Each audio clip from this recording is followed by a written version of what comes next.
Bravo. Let me tell you, getting rid of Kelly Dodd is one of the best decisions y'all ever made.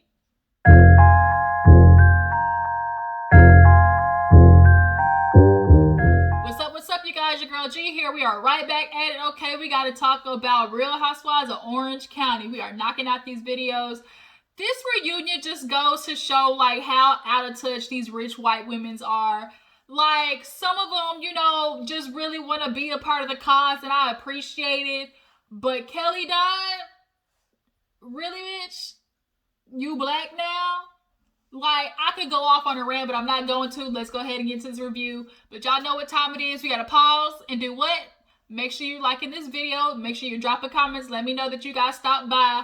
And if you are new to your girl's channel, make sure you hit that subscribe button, okay? So you become a member of the Juice Box crew, all right? My day ones, my A1s gonna stay one. I appreciate y'all, of course, for rolling by. But nonetheless, let's go ahead and get into this part 2 reunion of Orange County. So we open up with Shannon dropping a dime on Bronwyn about basically offering coke to her daughter on a silver platter. Like, she was like, Shannon, because they were talking about how, drunk Bronwyn gets. And she said, Bronwyn, I'll never forget the moment that you sat to my daughter and said, you know what? There's a lot of bad drugs out there. If you want the good stuff, come to me. And Bronwyn broke down. You could definitely tell that was something that she is going to have a hard time letting go. But what is kind of pissing me off is the fact that, Shannon, why are you just now bringing this up when this shit happened 2 years ago? Like, I feel like she was waiting to have that in her back pocket for the moment that Bronwyn got on her ass, or like it was time to pack up on Bronwyn. And so you bring it up and Bronwyn starts crying, and the other girls could clearly see like that was really rough for her. Kelly's like, what? Like, I would never be able to. And it's like, bitch, you of all people should not be the pot calling the kettle black, because you might not have done anything like that, but you definitely have went far left on some people that really should have got your ass slapped. But because you on these rich white women's franchises, you haven't met your match. But nonetheless, it was messed up what Bronwyn did, but definitely, like Shannon said, you were in a state, obviously drunk. She probably didn't even realize that was her daughter, honestly. She just saw a girl and said some stuff, I'm thinking. But Shannon forgave her. And the reason Shannon was able to forgive her so fast is because this was something that they had already previously reconciled with. Bronwyn had talked about how her and Shannon discussed this, and she forgave her for it. So the point of you bringing it up, I'm just still lost on. Like, I don't understand how, like, now all of a sudden you bringing it up. And you see how Andy breezed past that shit real fast. He didn't dig into it anymore, because he definitely, like people were saying, you notice a real difference between how they treat the white housewives and how they treat the black housewives. But Shannon, forgave her. And so they end up moving on to Gina. Y'all know Gina. They end up talking about her hair journey because, Gina finally, like, the struggle is real. When you on your first couple of seasons, you trying to figure out your look. You're trying to figure out, what suits you best. And a short, nice, either straight cut bob or a nice little wavy bob is where you need to keep it at. Don't do nothing else. Don't you blonde, dye it platinum blonde, no nothing. Keep it that nice sandy blonde brown color. Maybe one day if you decide to do a little, switch up, you wear maybe like a dark brown wig. But that's about as far as you need to go, Gina. So they end up like making her choose, like on the screen, they pull up all her past hairdos. Then we get into Gina's life, how, she was dealing with Matt, how last year he like ran up on her at the house like in the middle of the night, and like broke all her shit and stuff, like a whole bunch of madness. So she's got her new boo Travis. She got a boo thing, got a quarantine buddy. And now they're basically like the Brady Bunch in this tiny ass house compared to the other ladies. But like everybody else said, at least she owns her stuff. Everybody else is rent to own. And she's, sorry y'all. She's talking about how she's trying to adjust to obviously having, I think it's like 5 or 6 kids they have in that tiny ass house. So dealing with that, then of course Matt, the co-parenting, she said is going really good, and she prays for other people to go through who would go through a divorce, like Shannon for instance, to have that, because when you divorce somebody, it's as much as it becomes about maintaining a relationship with the other person, it's like maintaining the relationship for the other person for the sake of the kids, because if they're younger kids, that's where that co-parenting really comes in. But when they're older and they can start making decisions for themselves, it makes it a little less difficult. but at the age that Gina's at, you know, co-parenting, like, making it difficult. Like, she could be dealing with a Kenya and Mark Daly situation, which we're gonna definitely get into that, because I heard a whole bunch of tea dropping about Mr. Mark Daly. But nonetheless, you know, co-parenting really, that's when you have to be mature and put across all the BS about how you feel about the person and make the transitioning of kids easier, because those are really ultimately the only people who, you know, end up fucked up in the situation. Because being a child of divorce, you know, like that whole co-parent situation, like, it does fall back on you. So the fact that her and Matt finally got to a space of being okay, regardless of her about to send his ass to jail, is definitely, you know, admirable. But him going to jail, she said, was pretty much slim. He might get, you know, jail time of 6 months, but he might be serving a house arrest, because compared to everything else, it's a petty crime. They're not trying to take a space in jail. So he probably is going to get house arrest. None other than the fact that he probably rich, like, he rich and white too. So yeah. So we end up moving on and talking about Kelly. Y'all, Kelly died.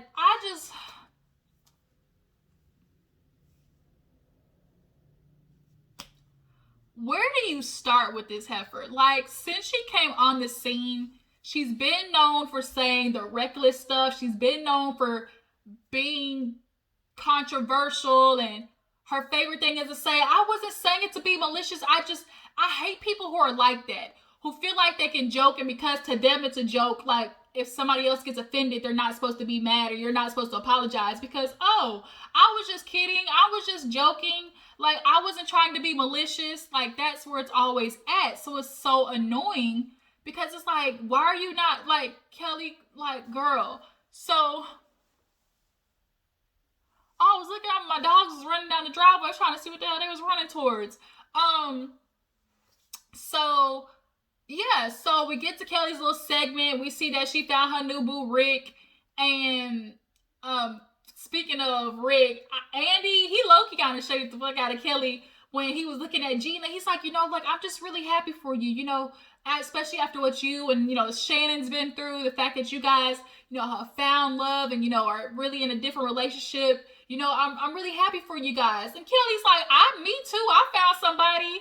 And Andy's like, yeah, I'm happy for you too. And that moment kind of definitely revealed, like, Andy trying to keep his from a distance, you know, with Kelly. But first of all, Kelly, bitch, like, you got with Rick, and, like, nobody cares.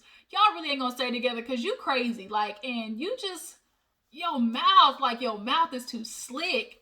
But nobody's really rooting for Kelly. That's just, no. This ain't no Tyra Banks type shit. No, we don't care about Kelly.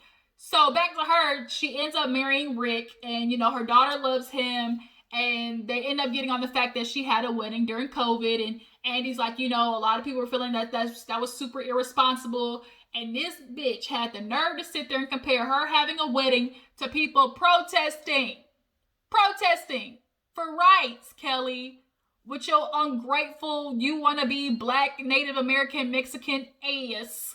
You really had to compare the nerve, the mitigated gall to sit there and be like, oh, but there's no problem with people protesting. First of all, people out there protesting had masks on. Like, I did not see one photo where, like, people were protesting at least during Black Lives Matter. Like, they were maintaining masks.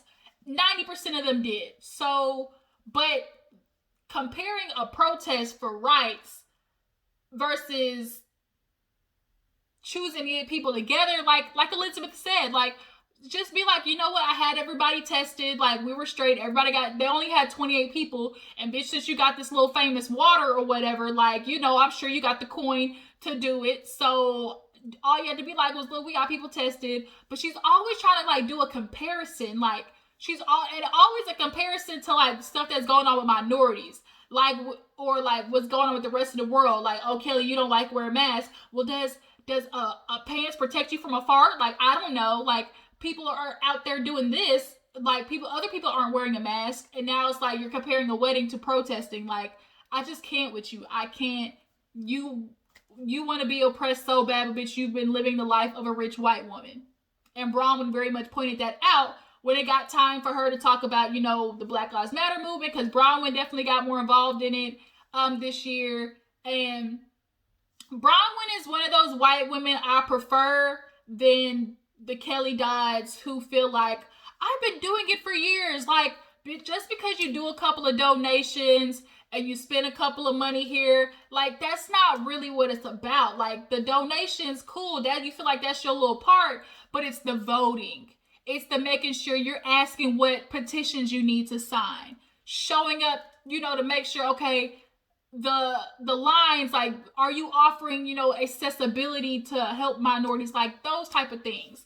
So when Kelly Dodd was like, bitch, you only started this year, now all of a sudden you're woke, it's like, I'd rather, for me, like a Bronwyn who, like, because she's been in this bubble so long, when you're in quarantine and you snap out of it and realize not everybody lives like a rich Orange County housewife, and can realize, oh snap, I need to make a change, I need to listen, I need to go out there. Like, that's what I kind of prefer. Like, I prefer to see people who, like, now have that acknowledgement and are ready to try and do something about it, versus people who are more aware and want to tiptoe in and out of being for the cause.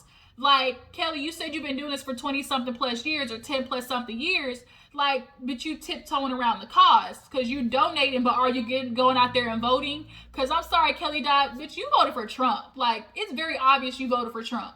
So then when it got time for the Drunk Lives Matter hat, they had to be like, can you see why, people are offended?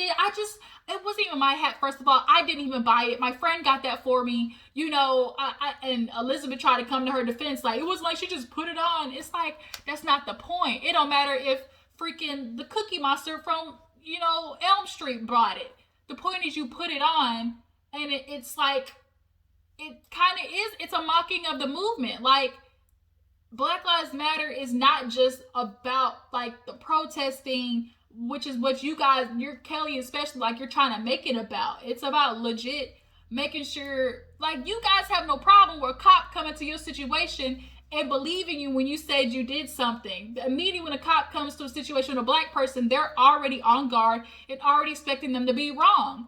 Like, Kelly, you will never understand. And then you get mad at Bronwyn because she says, like, oh, I thought you said you were out there to protest. Like, come meet me. And the other one was like, I guess Bronwyn had did like an interview, and on the interview, the other's like, you called us homophobic and you called us racist, and they played it back. She didn't call them racist and homophobic. She just said that, when it comes to those matters, does she have anybody she can really talk to? Bronwyn believes no. I think, obviously, because of the vibe the ladies were giving off to her, like, they weren't really being receptive to Bronwyn, so that's why she felt like she couldn't talk to them about it. Emily had to be like, bitch, I went to a drag show with you, so why are you not feeling like you can't talk to me? I think, and like Bronwyn, like, the way they came after her, I think that's what made Bronwyn shut down, but I also think Bronwyn was probably underestimating, like, when she sees the Shannons and the Kelly Dodds, I think she was probably thinking that's how the rest of the ladies felt. But I do believe had she asked Gina and Emily, maybe possibly even Elizabeth, they would have went out there with her. Shannon and Kelly Dodd, on the other hand, them bitches would have made an excuse like, oh, my kids, I gotta take care of them, I got some business to attend to. And when Shannon got asked about her involvements, real fast, she gave that PC answer. I've grown up never really political. My dad always taught us to not really, get into politics. So, that's just the way I am. And I plan on staying that way.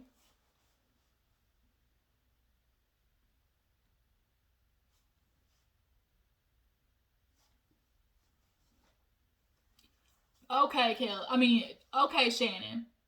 Okay, Shannon. Okay, that's all I gotta say. Ooh, excuse me. I broke. I need to get a lubricated, need some water. But nonetheless, okay, bitch. We know what you're trying to say. Like, you don't wanna piss off the people in your circle, because the people in your circle definitely voted for Trump. So you're not trying to go out there and voice if you slightly believe in the movement, or you slightly believe that inequality is going around. But there definitely are those white people who be like, oh yeah, it's definitely wrong, but then won't go vote. And then won't go help vote to help the movement that y'all claim y'all support. Okay. So then Kelly had the nerve, y'all, the nervousness of this hoe to sit there and be like, I'm black. What? Everybody's face was like, what the? And Andy was like, what? Like, she's like, I'm part Native American, I'm part Asian, and I'm a percentage black. And he said, but you don't identify yourself as black. She's like, well no, and I don't identify myself like as Native American either. Like, she stumbled. You could tell she tripped over herself because she realized what she said was stupid. So he's like, but you haven't walked through the life as African American. I mean, no, but you know, I have as a Mexican, and you know, people are racist. Like, Bronwyn said it best. There is no denying the fact that all of y'all sitting there at the reunion have lived the life of privileged white women. Period. Because Kelly had it came down to it. Honestly, but you just look like a really tan white woman. So you have lived the privileged life of white women. You're not in the world as a Mexican. You're just not. So, or a black person that you had damn near had the mitigated gall to claim you black. Then she pulled my best friends, you know, some of my closest best friends, they saw the hat and they weren't offended. Now all of a sudden you got these keyboard haters who get together and feel like they all have something to say. And so Bronwyn was like, it's not just haters, like it's oppressed people trying to educate you on, like, girl, when you are making light of something like that, like it's taking away from what the movement really is. So Kelly, X that bitch out. Like, she definitely had to go. I'm so glad they fired her. The fact that she had the nerve to scream, I'm black. You see Gina's face? Did y'all see Gina's face? She was like, oh, see that bitch? Like, I didn't come to the party with her. Shannon too was real quiet when it got to that Black Lives Matter moment. So yeah, Kelly, you on my shit list for sure, as a lot of people.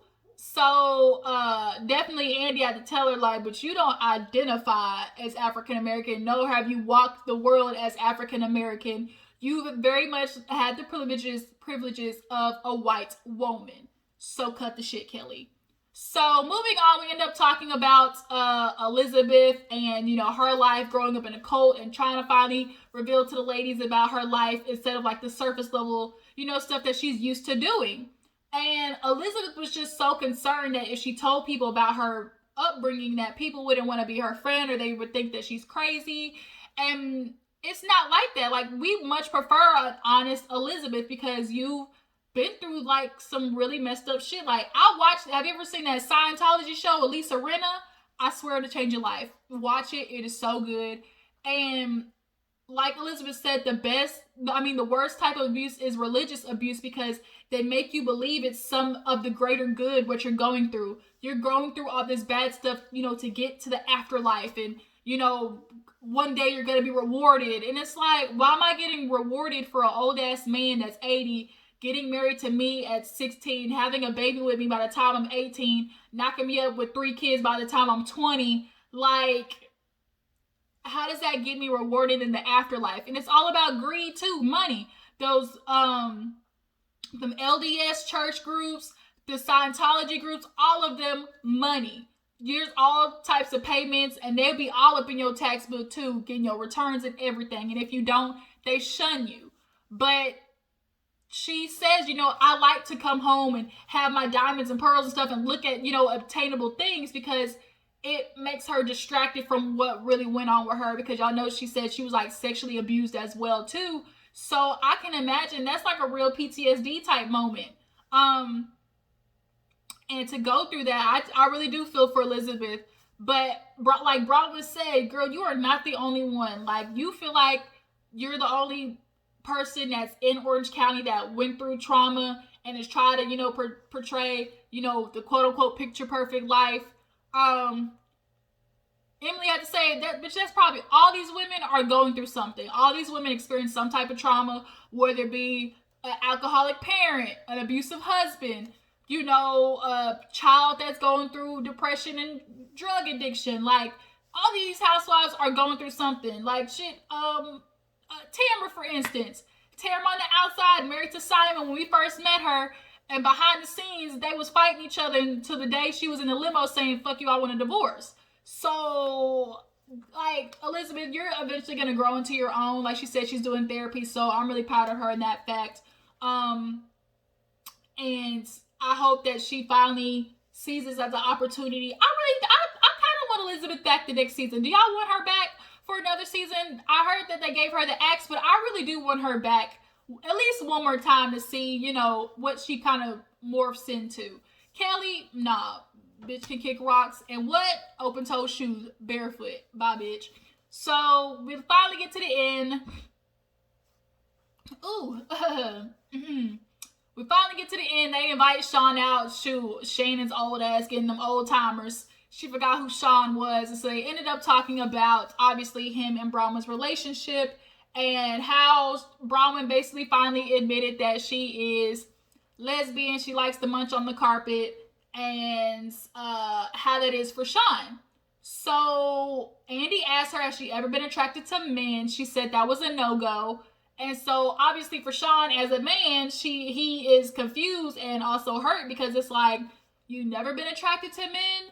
So she's never been attracted to men. I feel like she's attracted to the masculine energy and what a man can provide for her. And like she said, she wanted the picture perfect kids, you know, housewife life. So she buried her inner lesbian deep, deep down because she wanted to be taken care of and have kids. That's just what it is. So she had the girl Shari move in. She was never sexual with her. She was only, you know, having an emotional connection. And that almost made it worse because Shari wanted her to leave Sean. Bronwyn was like, bitch, I love my life too much. It's not that she loves Sean. She loved what Sean can provide for her. And Andy pretty much called it out too once they finally got to the part of admitting that they're in an open relationship and she has a girlfriend. And they ask her, well, can he have a girlfriend? Like, can he bring somebody home? At one moment he did. Apparently when she went on a trip, the housekeeper, the nanny, had to come to her and be like, ma'am, I'm so sorry, but Sean, you know, was creeping in my bed, creeping in my bed, creeping in my bed, messing with my head. Only real ones know that. Creeping in my bed, messing with my head. All right, I'm done. But you know what I'm trying to say. He finally got tired of it, and like at least he got a nut off finally, because I'm sure he had been, you know, had the blue balls for real with Bronwyn. But